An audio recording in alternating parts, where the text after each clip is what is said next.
aquí y los que están a través de la internet, que nos están viendo, nos están escuchando en esta tarde. Los declaramos bendecidos, le damos un caluroso saludo a esos carísimos. Le damos muchas gracias al Señor porque nosotros sabemos que hay gente, mucha gente que están ahí con su lápiz, su papel, su libreta, su Biblia abierta. Importante la Biblia para que usted compruebe, corrobore lo que está oyendo, no así porque sí, sino usted vaya a la Biblia, usted vaya ahí al principio de lo que se le está enseñando. Entonces le damos muchas gracias al Señor por todas estas cosas. Sabemos que todo está preparado, todo está bendecido para todos nosotros. Vamos a dejar por aquí a nuestro pastor con nosotros, bendecido.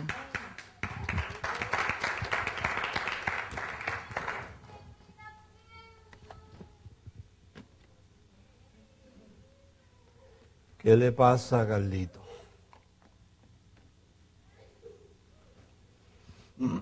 Estamos. Vamos a ir directamente al libro de Ruth.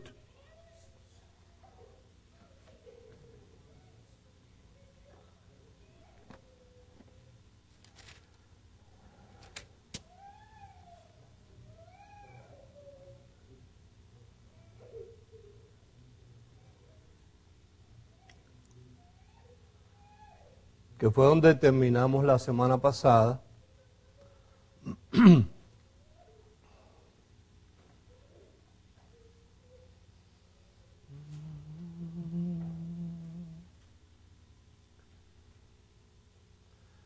Y ahí en el libro de Ruth estuvimos viendo personajes que, como siempre, pues nos gusta y es necesario que cada personaje tome el lugar que es importante.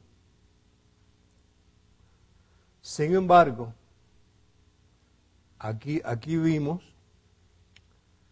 que hay personajes que tienen una doble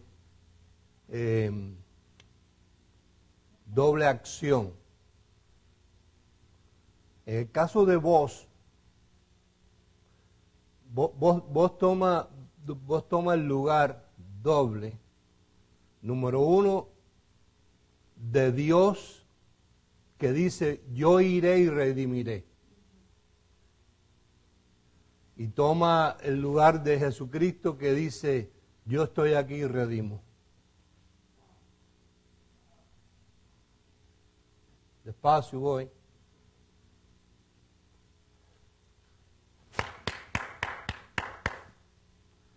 Vamos, que ya empecé.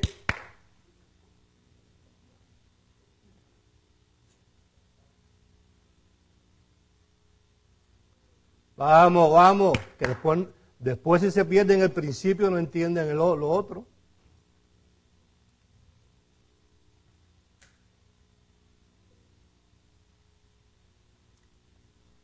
Vos toma el lugar de Dios, que dice, yo iré y redimiré.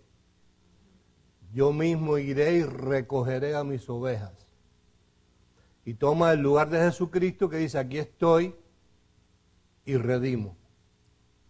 Entonces hay un personaje ahí sumamente importante. Claro, yo hablaba con un pastor, creo que ayer o antes de ayer,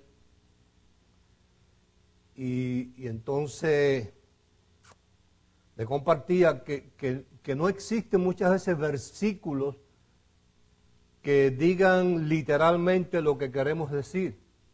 Por ejemplo, él me preguntaba respecto al mensaje de la semana pasada, pastor, ¿dónde dice? Y me aclaraba a cada momento, yo creo en ti mucho.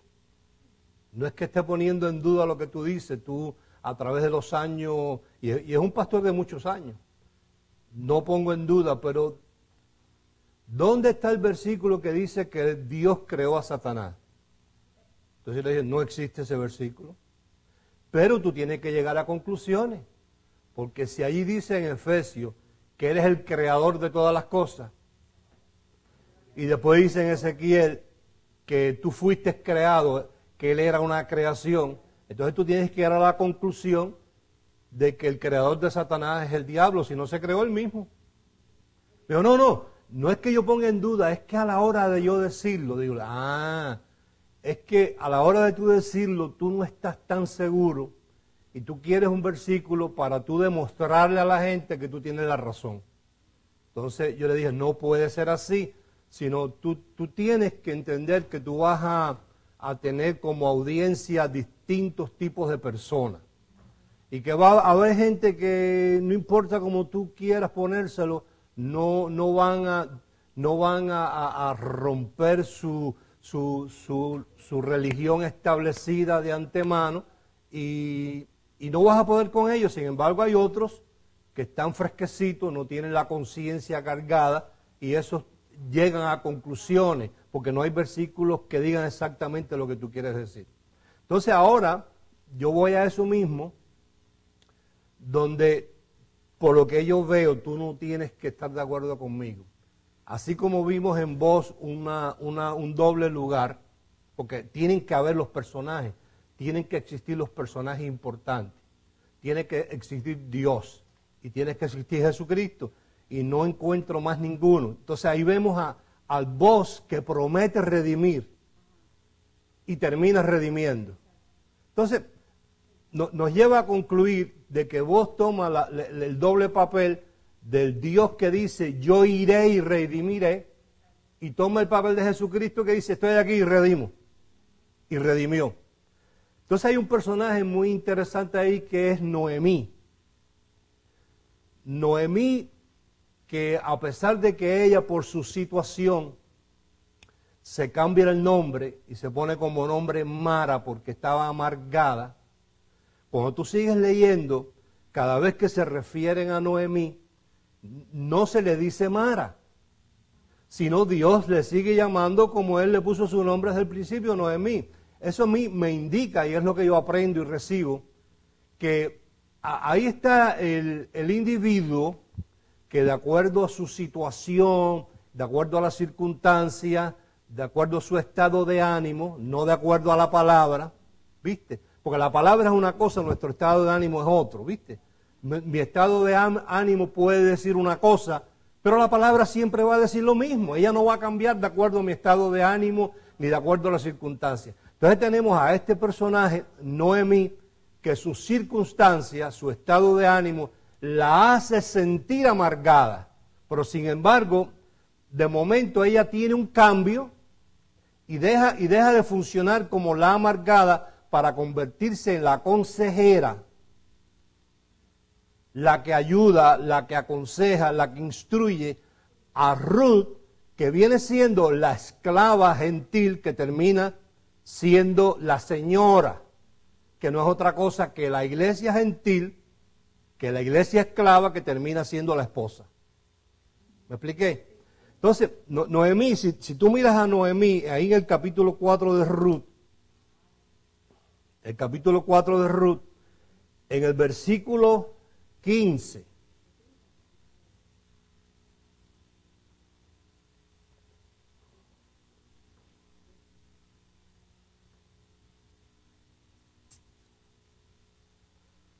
vamos a leer el verso 13. Dice, vos pues tomó a Ruth y ella fue su mujer.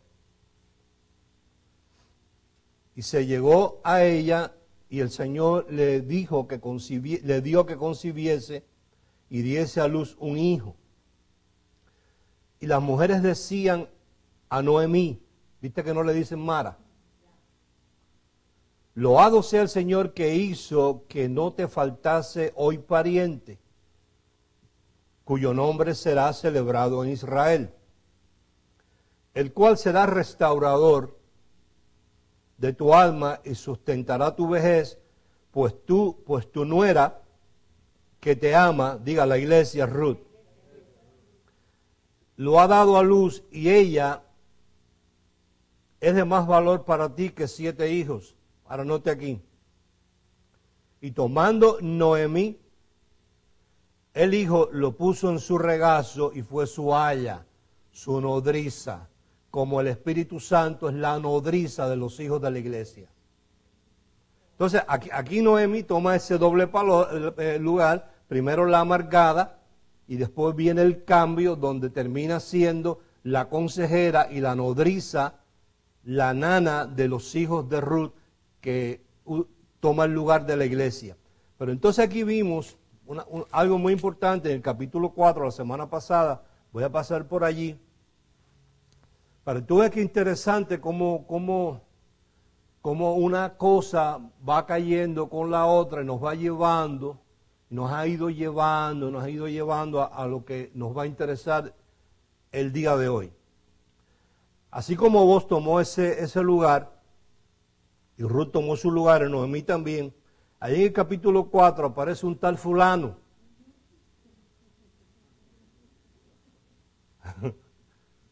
Un tal fulano que es pariente cercano. Eso también le preocupó al pastor este. Dije, pero es que el creador tuyo fue el creador de Satanás. Dice, pero ¿cómo así? Digo, porque es así, ahí lo dice. Dios es el creador de todas las cosas. Dios es el creador de la adversidad y de la alegría. Está en ti, ¿qué tú haces para no meterte a la adversidad? Pero ahí está la adversidad para que quiera adversidad. Y conflictos y problemas y bochinches, ahí está.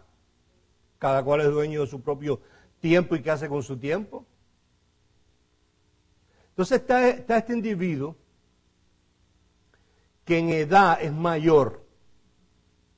Por lo tanto, le pertenece el derecho a redimir. Y vos lo invita a que redima. Y él se presenta y dice, redimo. Pero a él le interesa es redimir las cosas. Pero es que hay una costumbre que los arropa a todos, que es o todo o nada. O lo redimes todo o no redimes nada. Lee conmigo en Lucas 4 y verás qué interesante. Mira, Lucas capítulo 4. Mira que yo no sé si tú le quieres llamar trampa. Mira qué situación le presenta Dios, nuestro Padre, nuestro Abba Padre, nuestro papito, a este fulano. Lucas 4.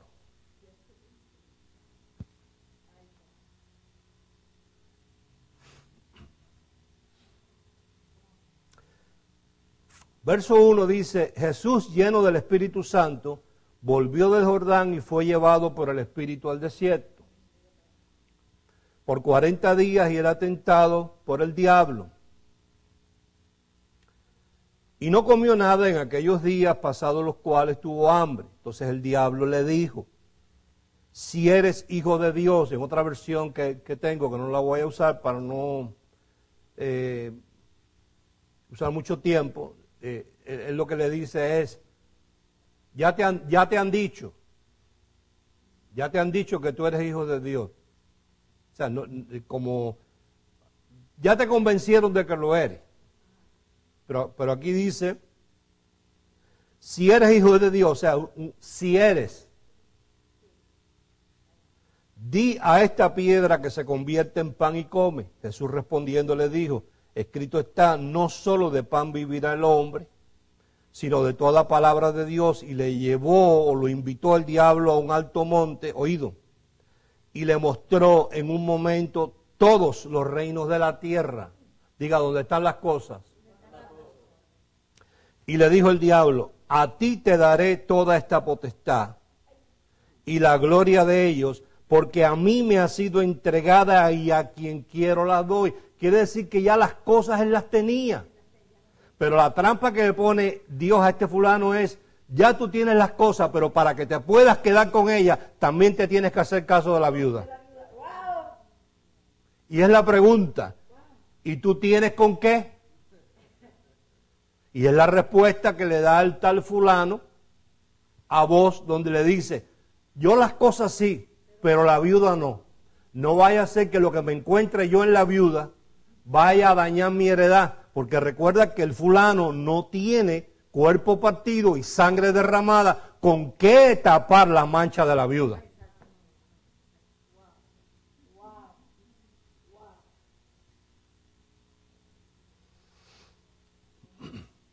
Entonces finalmente el fulano le dice, no, yo no tengo con qué redimir a la viuda, por lo tanto ni me puedo quedar con la viuda, ni me puedo quedar con las cosas.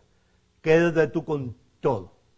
Que es donde dice que entonces Jesús rescató no solamente las cosas y el reino, que Adán se lo había entregado a Satanás por la desobediencia, sino también redime a la viuda y se casa con ella. ¿Para qué se casa con ella? Para que deje de ser viuda. Una vez pasa eso, dice ahí en Ruth 4, para que se honrara la memoria del muerto. O sea, si no había un redentor que redimiera a la viuda, en otras palabras, si Jesús hubiese pecado, Jesús hubiese podrido su cuerpo en la tumba. Pero como hubo un juicio y salió absuelto, el Espíritu de Cristo lo levantó de entre los muertos y resucitó al tercer día. Entonces diga 3 días. Bien, vamos a Éxodo 12.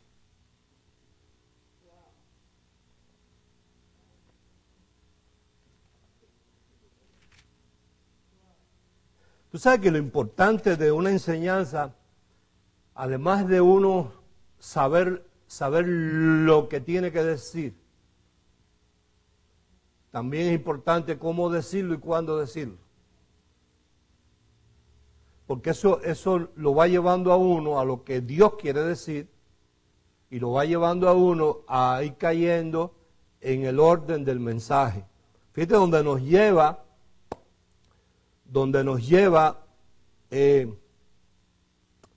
lo del juicio de los 3 días. Pastor, ¿por qué 3 días? Porque fue el tiempo que Jesús demoró en resucitar. 3 días.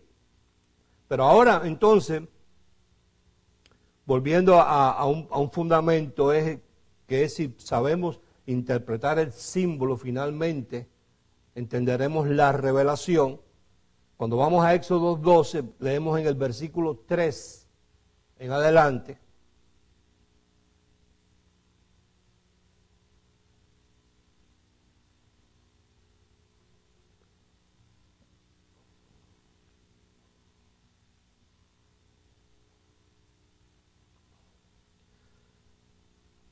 Donde dice, hablar a toda la congregación de Israel diciendo, en el 10 de este mes, día 10, tómese cada uno un cordero según la familia de los padres, un cordero por familia. Mas si la familia fuere tan pequeña que no baste para comer el cordero, entonces él y su vecino inmediato a su casa tomarán uno según el número de las personas conforme al comer de cada hombre. Haréis la cuenta sobre el cordero. Oído, el animal será sin defecto. Quiere decir que cuando llegamos a la conclusión de que el animal es un animal sin defecto, es porque ese animal pasó un juicio, un escrutinio. Y eso lo que nos enseña es la sombra de los 3 días, los cuales Dios iba a ser juzgado para ser después justificado. Esos 3 días en el cual la palabra dice que Jesús, muerto en el cuerpo, descendió en el espíritu a enseñarlo, a predicarle a los espíritus encarcelados la sangre del nuevo pacto. Y eso duró 3 días. Pero esta es la sombra de los 3 días. 3 días, dice, el animal será sin defecto, macho de 1 año, lo tomaréis de las ovejas o de las cabras, y lo guardaréis hasta el día 14, quiere decir 10, 11, 12, 13, para matarlo el 14. O sea, 3 días de juicio. Tú lo tomas el 10, al 11, 1, al 12, 2, al 13, 3, y en el 14, diga las 2 tardes, entre las 2 tardes sería muerto el animal. Lo mismo que el caso de Jesús. Lo mismo, 3 días para luego resucitar. y lo guardaréis hasta el día 14 de este mes, y lo inmolará toda la congregación del pueblo de Israel entre las 2 tardes, quiere decir entre las 6 de una tarde y las 6 de la otra tarde. No dice la hora exacta, pero dice entre las 2 tardes, entre 6 y 6, porque estamos hablando de un horario conforme a como lo contemplaban ellos, que el día comenzaba a las 6 y 1 segundo. Y tomarán de la sangre y la pondrán en los postes y en el dintel de las casas en que lo han de comer, y aquella noche comerán la carne asada al fuego, panes sin levadura, y con hierbas amargas lo comerán. Ya después, en los próximos días, vamos a entrar en esto, porque a mí me apasiona, te digo la verdad. El poder conocer el simbolismo que encerraba lo que es la celebración o la liturgia de la Pascua, cómo la celebran los judíos ortodoxos. Por eso cuando a los judíos ortodoxos, que ellos cada vez que celebran su Pascua, una vez al año, y durante la celebración de esa Pascua, ellos hacen una narrativa de cuando Dios los sacó de Egipto. Ellos no olvidan nunca esto, lo hacen en memoria y anuncian en su liturgia, en su celebración de Pascua, que son varios días, no es un solo día, no es hacia la carrera, y anuncian los sufrimientos del Mesías cuando Él venga, y lloran en esos cánticos y en esa narrativa, y ellos observan que la iglesia evangélica dice que ya ese Mesías vino. Pero cuando el judío mira lo que la iglesia evangélica anuncia que produjo la venida de ese Mesías, le queda tan corto y tan pobre que ellos no creen en el Mesías que predican los evangélicos. Porque los judíos entienden que cuando ese Mesías venga, le va a producir tantos beneficios, que es imposible que el Mesías ese pueda ser simbolizado en un pedazo de hostia o un pedazo de jugo que hoy en día lo fabrican en la China. Entonces cuando ellos miran eso dicen, no, a nosotros no nos cuadra por lo que nosotros hacemos y celebramos de lo que va a producir el sufrimiento del Mesías, no puede ser tan poquitico que esta gente sigan creyendo que el diablo, que sigan creyendo el infierno, sigan creyendo en los temores, sigan creyendo en todas esas cosas. Quiere decir que el Mesías que ellos predican, que ya vino, para ellos no ha hecho nada.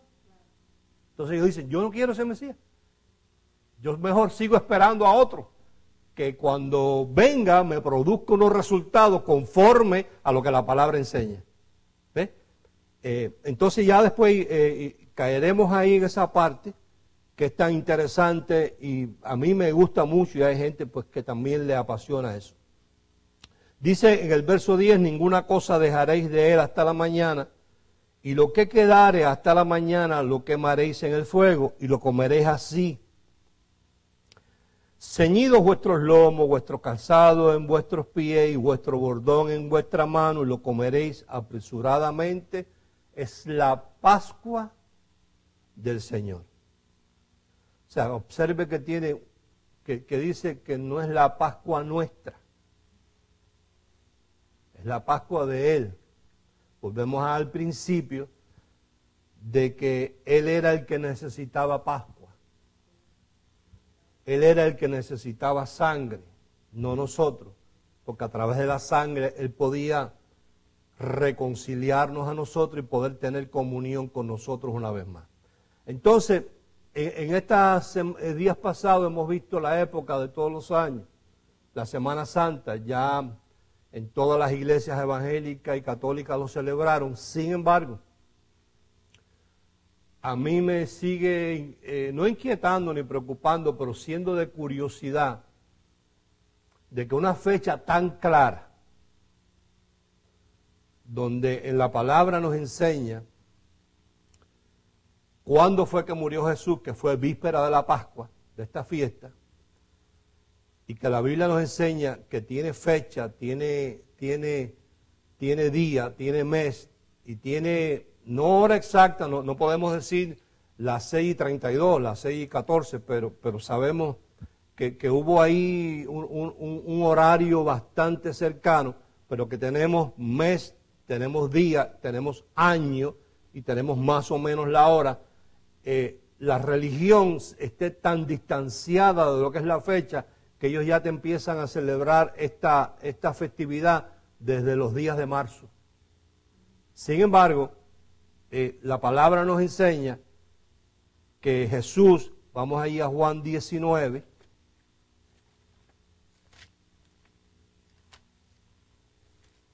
Juan capítulo 19, verso 31.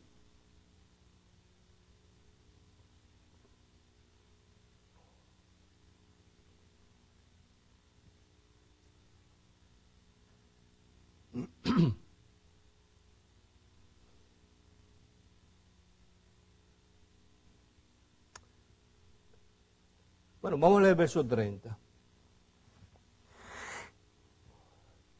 Importante ahí el verso 30.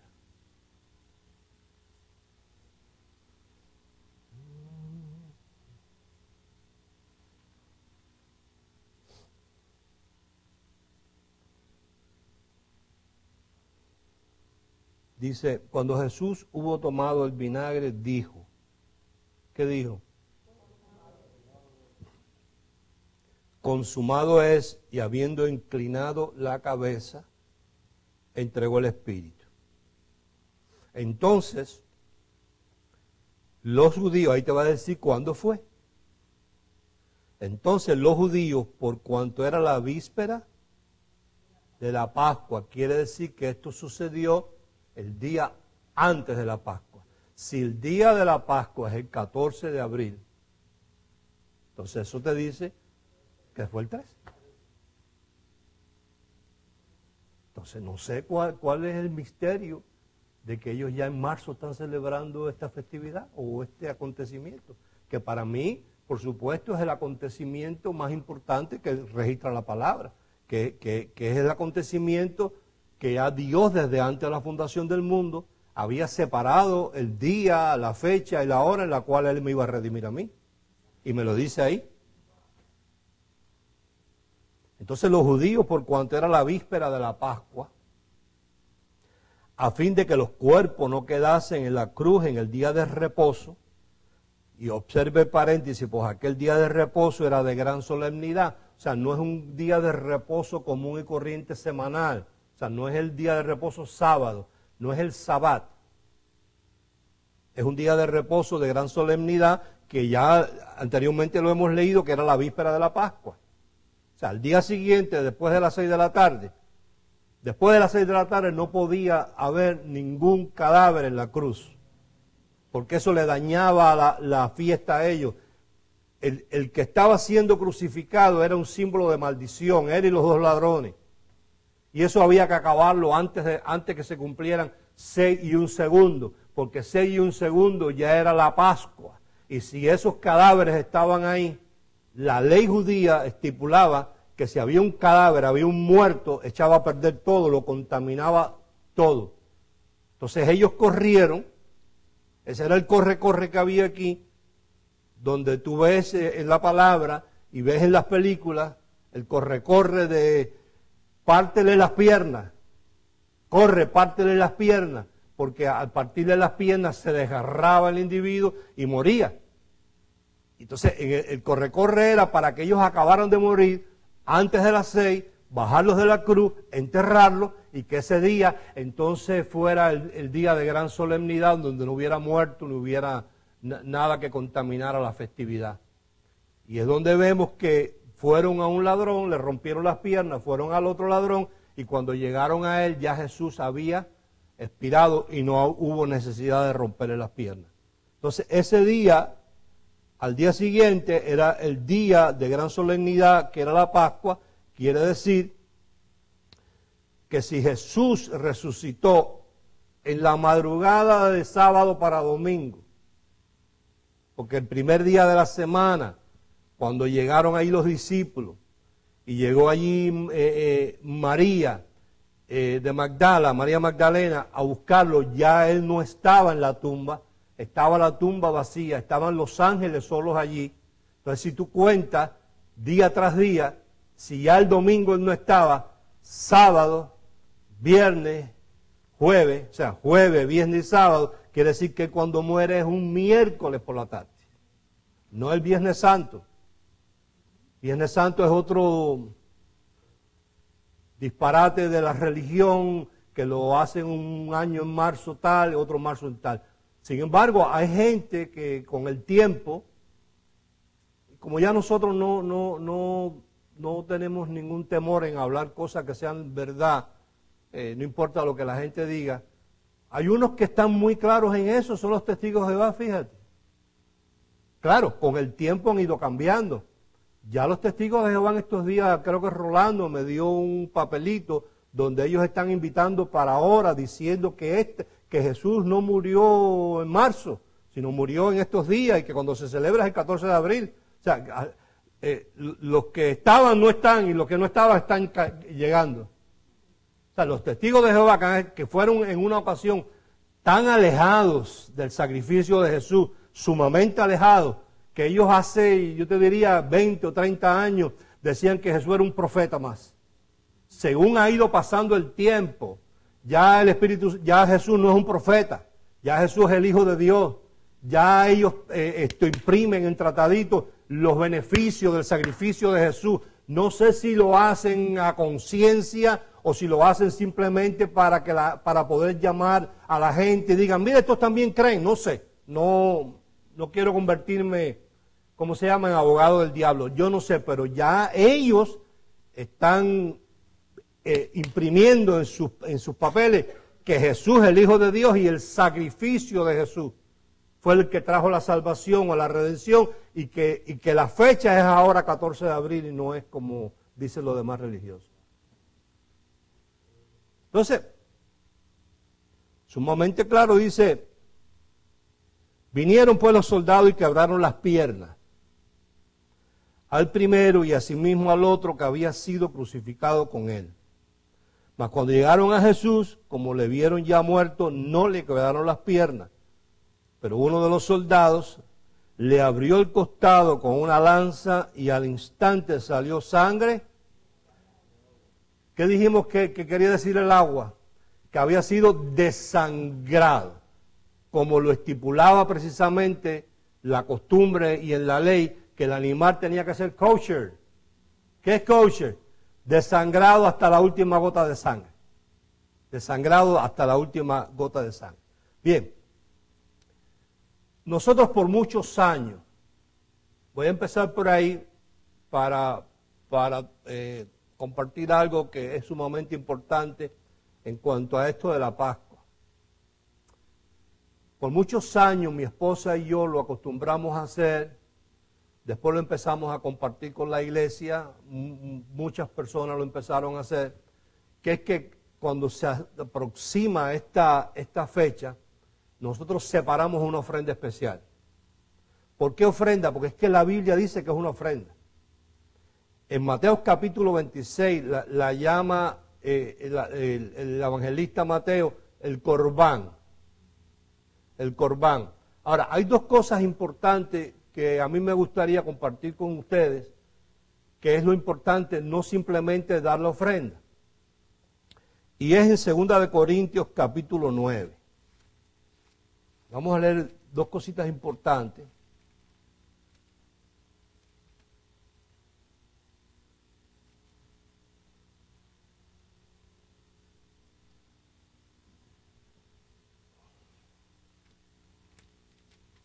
Recuerda el principio del cordero no era el cordero, sino que fuera un cordero sin defecto. O sea, la característica de tu ofrenda, si es que vas a participar, eso no es obligado, eso es algo que uno hace porque quiere hacerlo. Aquí hay gente que desde hace ya semanas están en su asunto de su cordero. Aquí hay gente que me han pedido a mí, por favor, pastor, dame un chance para ayudar testimonio, lo que ha sido. Aquí nosotros no somos iglesia de mandamos a la gente a testificar. No nos gusta eso, pero aquí hay gente que lo han hecho, porque año tras año le ha sido a ellos de tanta bendición el hacerlo, que ellos han querido pues compartirlo con otras personas. Ahora, lo más importante, hay dos cosas importantes que a mí me gustaría que usted tuviera en mente si es que usted es de los que participa. Número uno, que su ofrenda sea sin defecto. Tiene que tener esa característica. Observe que yo no le estoy diciendo la cantidad, sino que la cantidad que sea, porque ahí también especifica que es de acuerdo al número de la familia. Quiere decir que Dios no va a esperar que tú des lo que tú no tienes la capacidad de dar. Pero que lo que vayas a dar sea sin defecto. Número uno. Y número dos, que no tenga nombre. O sea, que te borres de tu mente la costumbre esa religiosa de voy a dar una ofrenda para que se me resuelva esto o aquello. Número uno, que sea sin defecto. Número dos, que no tenga nombre. Y vamos a ver los dos aspectos ahora aquí. Mira. Segunda de Corintios, capítulo 9. Vamos a leer del verso 5.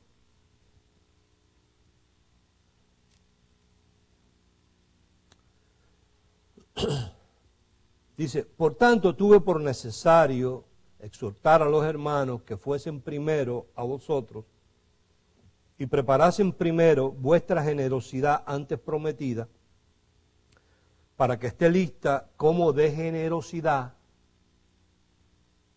y no como de exigencia nuestra. O sea, hay una diferencia en cuando se exige una ofrenda a cuando la gente le da porque simplemente son generosos, porque son espontáneos, porque le nace, porque lo disfrutan, porque se gozan en hacerlo. Hay dos diferencias en eso, marcadísimas.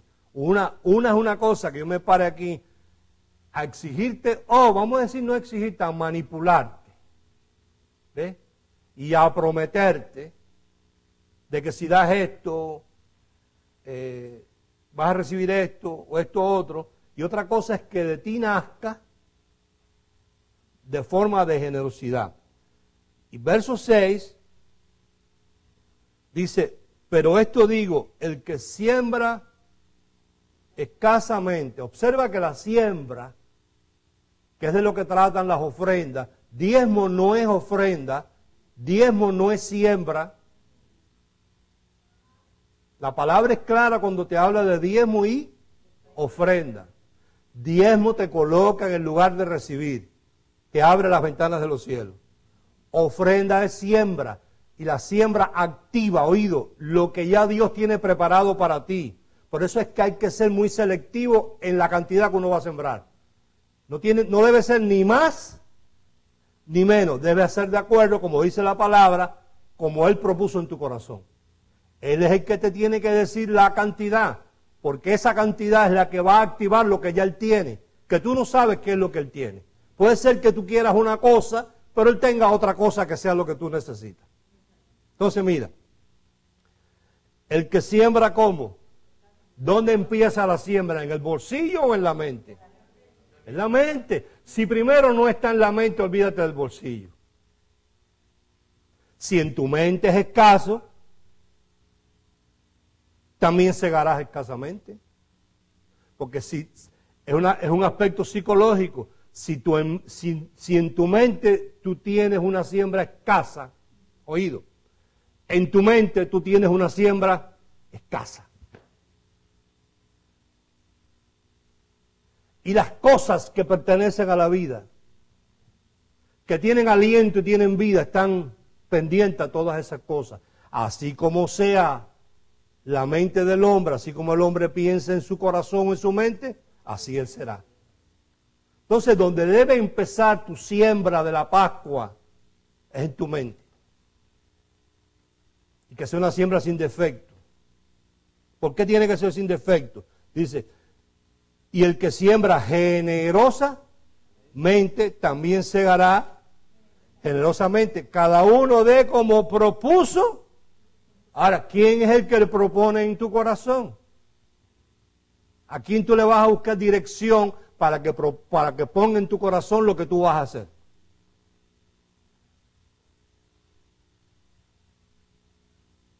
No con tristeza,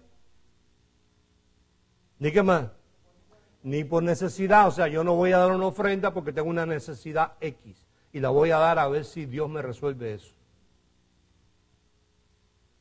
Porque Dios ama al dador alegre. Y poderoso es Dios para hacer que abunde en vosotros toda gracia, a fin de que teniendo siempre en todas las cosas todo lo suficiente, abundéis para toda buena obra. Éxodo 23.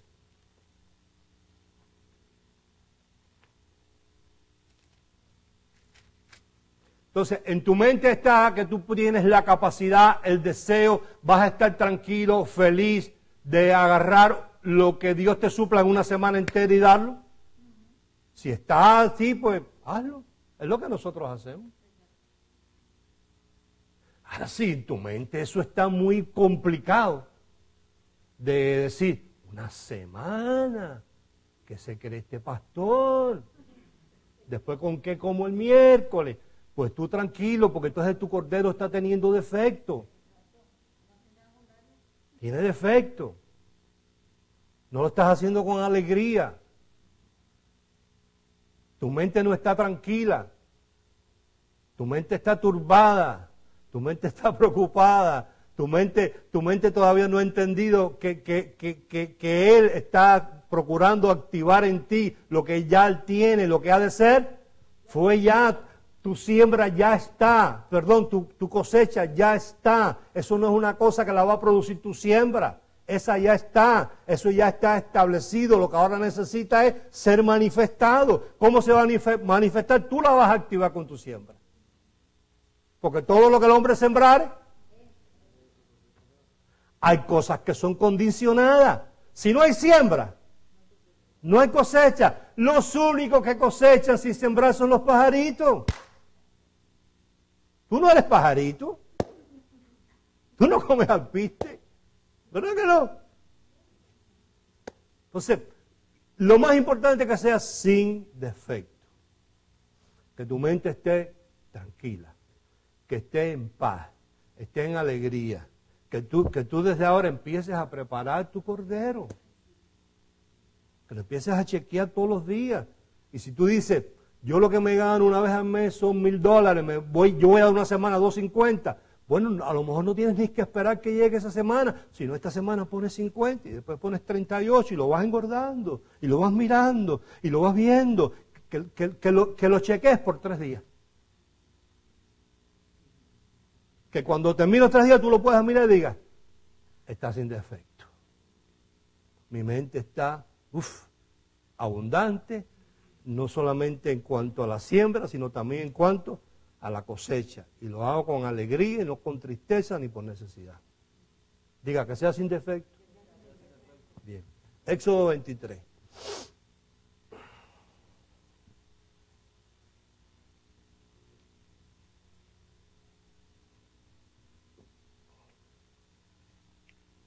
Así como el hombre piensa en su mente, así está. Entonces, donde empieza tu siembra es aquí. Si tú te ves sembrando generosamente, te puedes ver cosechando generosamente. Pero es imposible que tú te veas sembrando escasamente y que te veas cosechando. Vaya, es un reino dividido que no te vas a poder convencer a ti mismo, vaya. La voz esa te va a gritar muy fuerte. Éxodo 23. La otra característica, no quiero decir condición, característica que debe tener la ofrenda. Aquí ya se celebró la Pascua y en el verso 20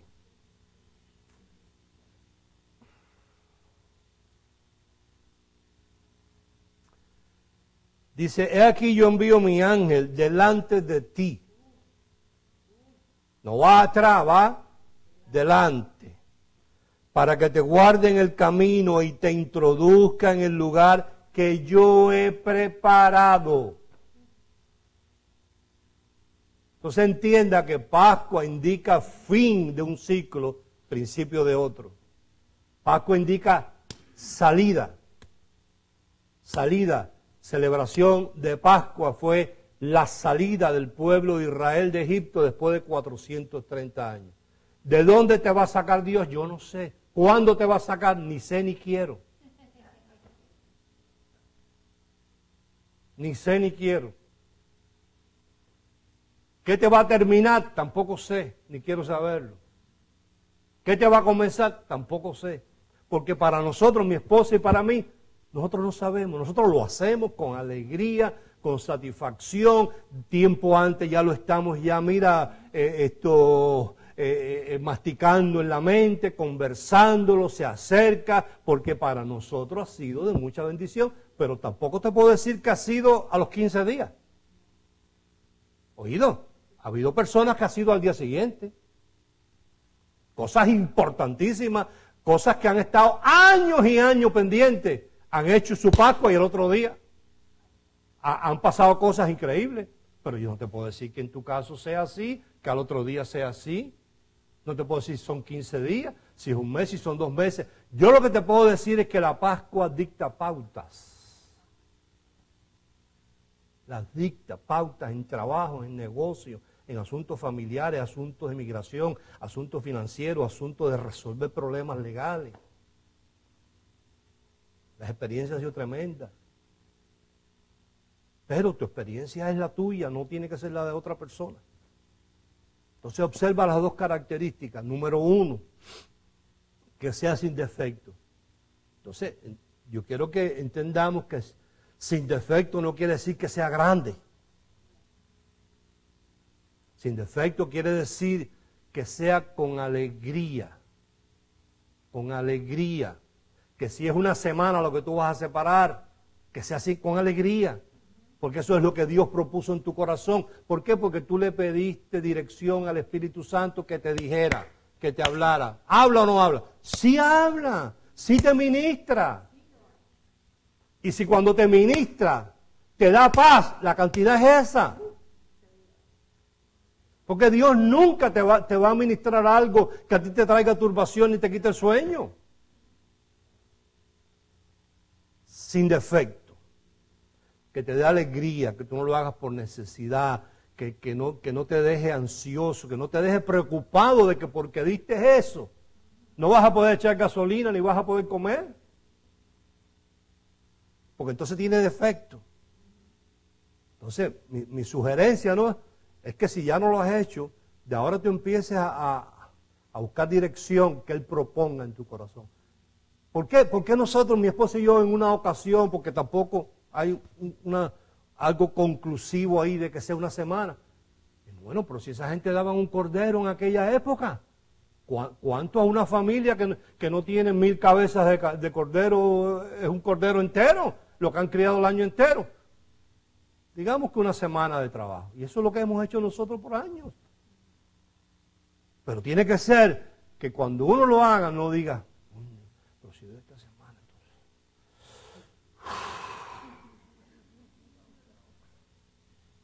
¿Con qué como el miércoles? ¿Sabes? Tengo que comprar la leche el viernes. Y la renta, y la luz. Si es así, tiene defecto. Pues quiere decir que no hay alegría, no hay tranquilidad de que Él es capaz. De que Él es capaz. De que cuando Él te propone en el corazón una semana, tú puedes vivir, mira, en la hamaca. Que Él va a ocuparse de que a ti no te falte, porque sería difícil decir, le di una ofrenda a Dios, sentí paz, oye, después tuve un mes que no tuve ni con qué comer, no. No he visto justo desamparado, ni su simiente que mendigue pan. Entonces, característica número 1, que sea sin defecto, que tú propongas en tu corazón, que tú le ores al Espíritu Santo, que Él te ponga ahí. Una semana, bueno, tú trabajas, elaboras con esa semana y te sientas a comer. Una semana, coño, una semana. Una semana, tanto por tanto es más tanto. Entonces lo dejas tranquilo ahí, entonces te acuestas a dormir y vuelves. ¿Estás seguro que es una semana? A los días por la mañana vas a hacer pipi. Una semana, y tú dejas. Si es no, es no. Si es no, es no. Si es no, es no. Pero si es sí, que sea sin defecto, que sea con alegría, no por necesidad, que en tu mente haya el pensamiento de que así como lo hiciste esto abundantemente, tu cosecha va a ser abundante, de que Dios tiene preparado un fin para ti, un principio de otra cosa, una salida de un lugar por una entrada de la otra, porque eso marca pauta. Ay, ¿qué es lo que yo necesito? Ay, yo voy a darlo porque yo necesito, ¿qué? No. Hay algo que Él tiene preparado, dice ahí. Yo voy a dar mi cordero y voy a permitir que el ángel me introduzca en aquello que Él tenga preparado para mí. Y en el lugar que Él tenga preparado para mí. Tampoco me puedo asustar a que hecho esto, pase algo y diga, oye, mira lo que me pasó. No, te pasó porque tú provocaste que te pasara. O si no caemos en la misma situación que el pueblo de Israel, que tuvo 430 años gritando que lo sacaran de Egipto y cuando lo sacaron estaban gritando porque lo habían sacado. ¿O sí o no? Llorando, pataleando, clamando porque eran esclavos. Ay, mira estos faraones, que el látigo, que los ladrillos, que la carreta, que la cebolla, que el lodo, que el fango. Llega Dios, los saca de Egipto y al otro día está diciendo, coño, la cebolla, como extraño la cebolla. Y ni una cosa ni la otra. ¿Para qué nos sacaste? Y ahora no tenemos agua. Si Él te sacó, Él te da agua. Porque la invitación de Él era, vamos a celebrar fiesta en el desierto y no puede haber fiesta sin agua y sin comida. ¿Hubo agua? Claro que hubo agua. ¿Hubo pan? Hubo pan. ¿Hubo codornices? Hubo de todo. Pero no podemos hacer lo mismo que hicieron ellos. Que rogaban para que lo sacaran y cuando lo sacaron iban, ¿por qué me sacaste? Pueden pasar cosas muy interesantes. A través de muchos años nosotros hemos visto pasar cosas tan interesante, gente deseando cambiar de trabajo, de momento hacen una Pascua, los botan del trabajo y piensan, coño, me quedé sin trabajo. No, pero si tú no estabas queriendo cambiar, tú no puedes tener dos trabajos al mismo tiempo. Tú no puedes tener dos trabajos al mismo tiempo. Entonces no hiciste Pascua. No quería que te sacaran de una cosa para la otra, pues mira, fue eso. Entonces ahora estás llorando porque te sacaron de aquí. Si lloras, no te van a poner a llevar a otro lugar entonces. Entonces diga, yo tranquilo. Tiene que ser así. Sin defecto y sin nombre. ¿Estamos? Bien. Miren, se nos acabó el tiempo. Dime. El 17 es que la recogemos. Que cae domingo.